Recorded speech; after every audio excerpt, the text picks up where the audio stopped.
I'm Tracy Sabol. Tonight on EWTN News Nightly, health scare. When Pope Francis failed to appear in person for the Angelus blessing, it sparked concern throughout the world. We have the latest from EWTN's Colin Flynn. 2 more days. The truce between Israel and Hamas is extended, but what happens when it's over? Budget battle. Time is ticking on Capitol Hill for 2024 spending bill. Can Speaker Mike Johnson pull through? We have a report and reaction. And it's beginning to look a lot like Christmas. First Lady Jill Biden kicks off the holiday season at the White House. These stories and more tonight. From EWTN, the Global Catholic Network, this is EWTN News Nightly. Thank you for being with us. Our top story tonight, Pope Francis is resting and recovering in Rome following a weekend diagnosis of breathing difficulty and inflammation of the lungs. The 86-year-old is in good and stable condition. The Vatican says a CT scan has ruled out pneumonia. This morning, the Holy Father met with the president of Paraguay. Pope Francis also continues to prepare for the apostolic journey to Dubai later this week. EWTN Vatican News correspondent Colin Flynn has more. A very good evening, Tracy. Well, good news from the Vatican this morning as they released an update on the Pope's health. Over the weekend, many were worried when it was announced that Pope Francis was suffering from what was described as a mild flu. The Vatican has now said that Pope Francis's condition is good and improving. He had received a CT scan at hospital which ruled out pneumonia, but the results did show lung inflammation, which had been causing him some breathing difficulties. The Vatican has said now that the Pope is receiving antibiotics, and they also announced that some of his appointments for the next few days have been postponed. Now, this all started yesterday when Pope Francis did not appear at the window of the Papal Palace overlooking St. Peter's Square for his normal Sunday Angelus, and instead he spoke to those gathered in the square via a video link from the chapel of the Casa Santa Marta, the Vatican residence where he lives. He had a bandage on his right hand and he explained that he couldn't come out because of the inflammation of his lungs. The Pope is turning 87 in a few weeks, and remember, he lost part of one of his lungs to disease when he was a young man living in Argentina. He managed to deliver his Sunday Angelus seated, and not only was he on his own this time, he was joined by Monsignor Paolo Bradi, head of the Coordination Office for the Pontifical Speeches at the Secretariat of State of the Holy See. This is the man who usually writes and prepares the Pope's reflections. In the address, the Pope appealed for peace in Ukraine. He gave thanks for the release of those hostages in Gaza. Remember, he met some of the family members of Israeli hostages here at the Vatican last week. And he also confirmed that he would be travelling to Dubai later this week for COP28. Pope Francis ended with his traditional closing remarks. I wish everyone a good Sunday. Please do not forget to pray for me. Have a good lunch and see you next time, he said. Now, Pope Francis is due to fly to the United Arab Emirates and to Dubai this Friday. So we'll have to wait and see, Tracy, if this recent illness affects those plans. But what we can tell you is that he is keeping some of his appointments at least. For example, this morning he met with the president of Paraguay at the Casa Santa Marta, not the Papal Palace, which would be the usual meeting place for a world leader. It was a 25-minute long meeting where they spoke about peace, environmental protection and the fight against poverty. So everyone here in Rome is keeping an eye on the Pope's health, and we'll give you more news as we get it. In Rome, Colin Flynn, EWTN News Nightly. Turning now to the conflict in the Middle East, where Israeli Defense Forces say a new group of 11 hostages are now free. These are pictures right here of the captives who are now back in Israel. Residents, that is, of the kibbutz near Uz confirm all 11 are from the community. There were no Americans released today. The hostages will undergo a medical assessment and then will be reunited with their families.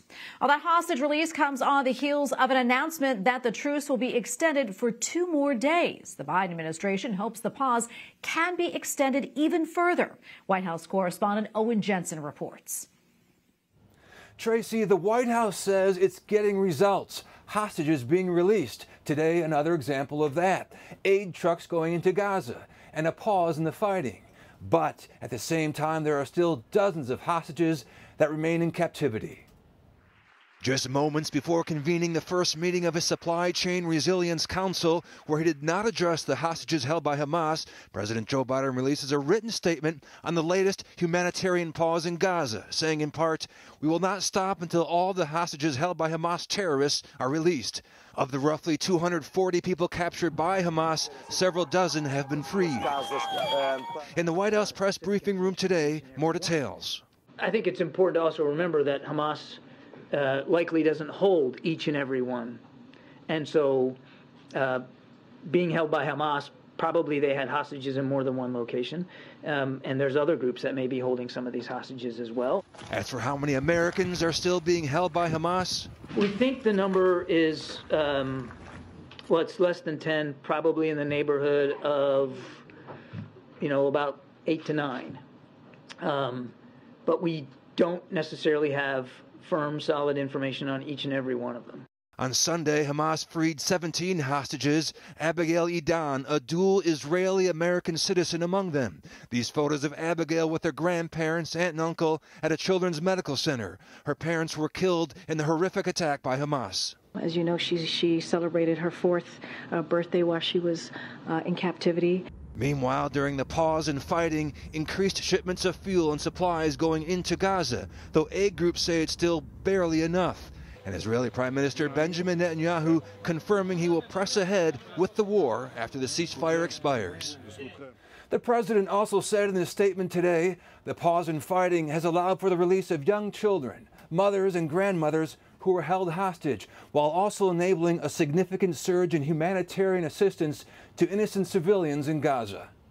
At the White House, Owen Jensen, EWTN News Nightly. Before the news of the latest hostage release, we spoke with an Israeli army reservist about the situation in his country. We turn now to Israeli Army Reservist Rash Milovich. Ras, thank you so much for joining us today. We appreciate it. First off, what is your reaction to the hostage release?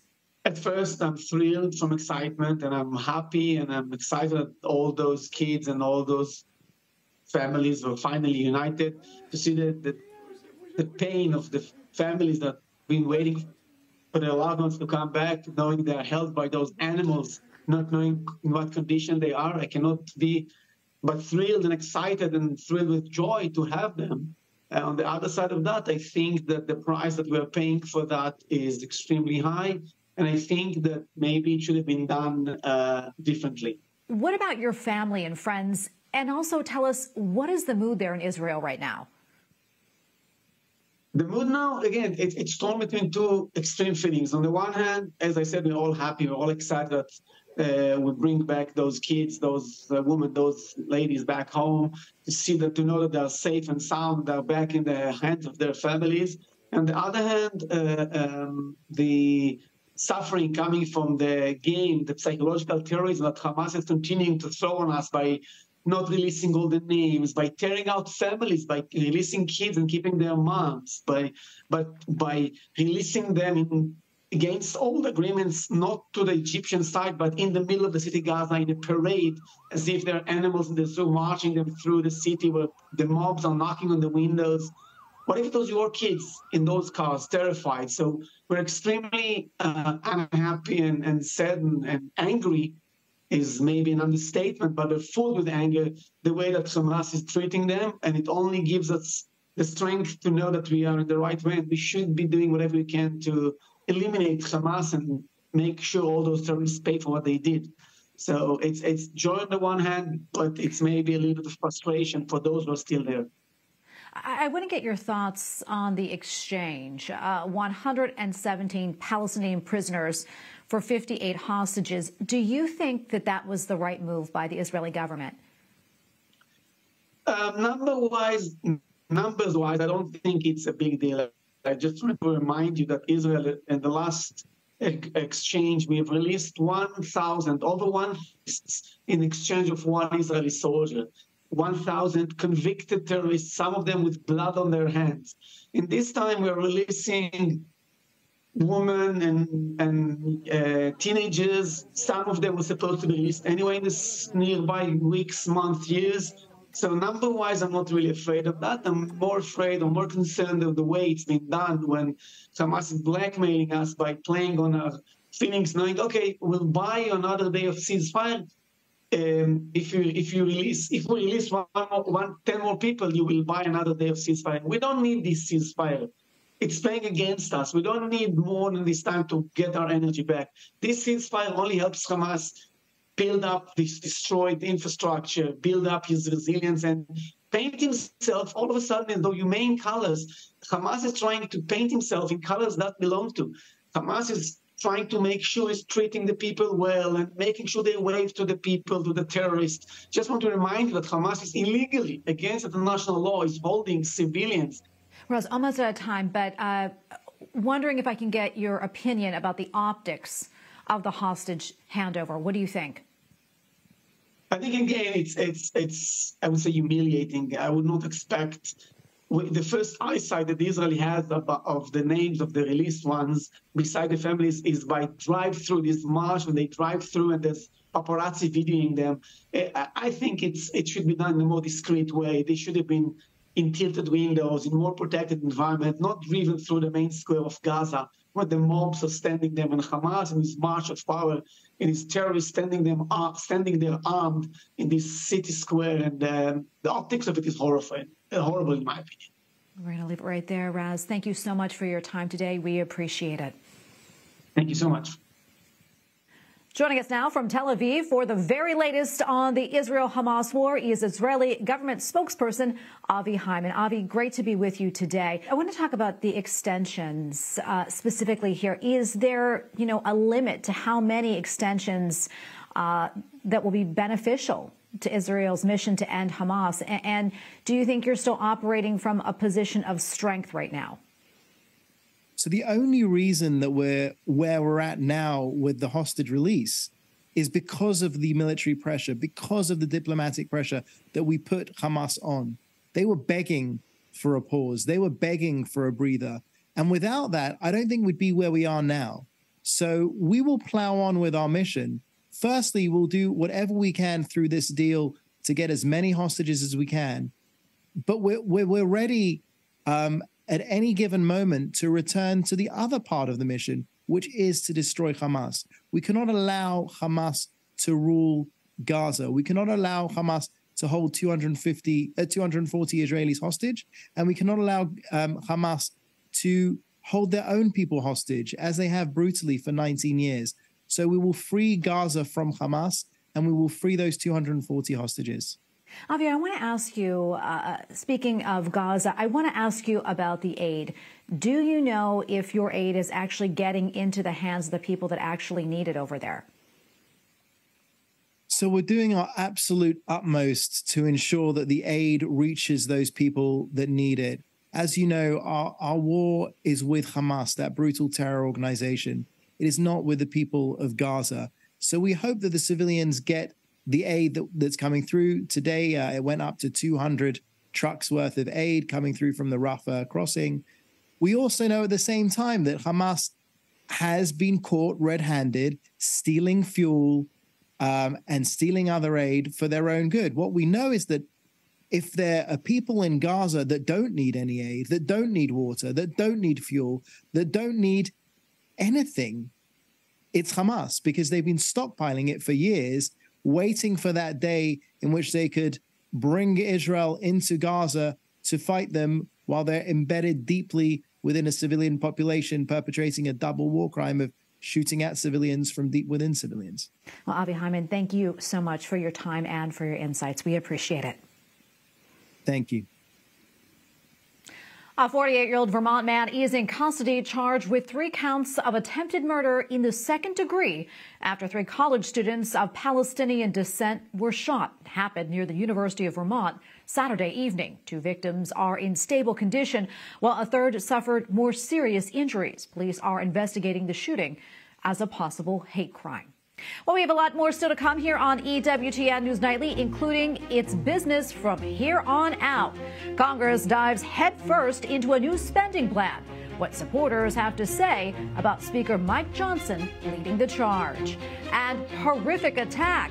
Rioting in Ireland after 5 people were stabbed, including 3 children. The Archbishop of Dublin reacts.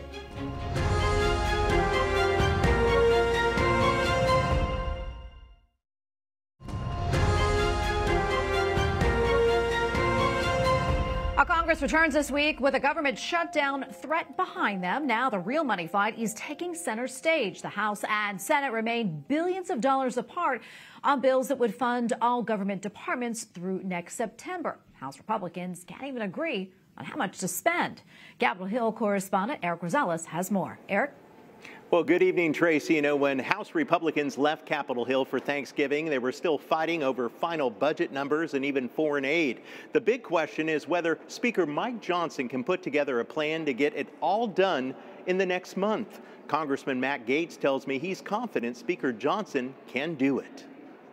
House Speaker Johnson was meeting with members of the Freedom Caucus and other conservative House Republicans about everything from the release of the January 6th tapes to our plan on single subject spending bills to what fight we were going to have to set up with the Senate and the White House on the southern border. Some House Freedom Caucus members say Speaker Johnson caved to business as usual with spending on the latest continuing resolution, and they're demanding action. When we get back from Thanksgiving, we need a plan to reduce spending overall from 23 to 24, pay for any supplemental spending, stop spending blank check money to Ukraine, stand with Israel, hold the Senate in check, and do what we need to do to secure the southern border. A number of House Republicans have blocked funding bills, and none are scheduled for votes this week. House Minority Leader Hakeem Jeffries says it's time for the GOP to start passing their own bills. So why are we wasting time when we have top-line spending numbers established in May through the Bipartisan Fiscal Responsibility Act that the House Republicans themselves negotiated? Senate lawmakers are watching. Republican Senator Rick Scott tells me Democrats should follow the Speaker's lead.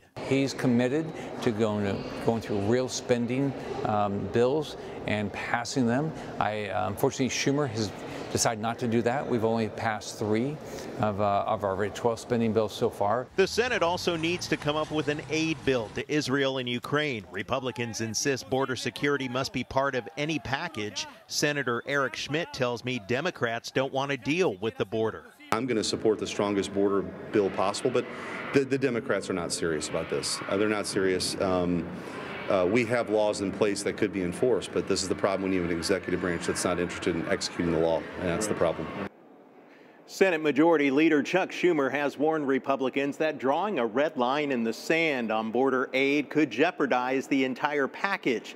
Meanwhile, the U.S. House could vote this week to expel New York Republican Congressman George Santos after the Ethics Committee found overwhelming evidence that he broke federal laws during the 2022 campaign. I'll continue to stay on top of that story. At the Capitol, Eric Rosales, EWTN News Nightly. Up next on EWTN News Nightly, frank disagreement. Bishop Barron is not mincing words when it comes to the Synod's final report. Plus, magic, wonder, and joy. The First Lady unveils the White House holiday decor for 2023.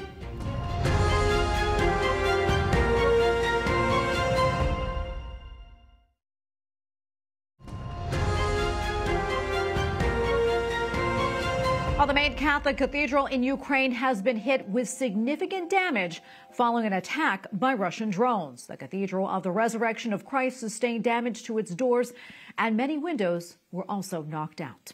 Well, the attack on Kyiv was the largest since the start of the war last year. Several buildings caught fire and dozens of residential buildings were left without power. At least 2 people were injured in what is now the 4th attack on Kyiv this month. Well, the Archbishop of Dublin is calling for prayers following the horrific attacks in Ireland last week, in which 5 people, including 3 children, were injured. In a statement, Archbishop Dermot Farrell says in part, quote, "I invite the people of Dublin to join me in praying especially for the recovery of those who have been injured. Grant them strength to endure this awful attack and grant each of us the grace to live our lives in holiness, free from all violence." Police promised today there would be large-scale arrests in the coming weeks of the ringleaders and participants responsible for the Dublin riots. The 49-year-old suspect remains under armed guard in the hospital. The violence broke out on Thursday after 3 school children were stabbed. A 5-year-old girl and a woman remain in serious condition. A welcome surprise out of Mali as a priest who was captured 1 year ago has now been released. Father Hans Joachim Lori is said to be doing well. Not many details were revealed, and it is not known if a ransom was paid. Father Lori has been in Mali for over 30 years and teaches at the Institute of Islamic Christian Training.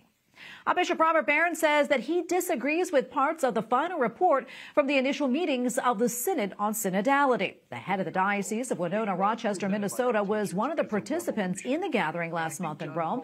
He says it is, quote, troubling to see how members of the German Bishops' Conference are using the Synod report to justify major changes to the Church's sexual teaching. He specifically took issue with the claim that advances in science require a rethinking of the Church's teaching on the issue.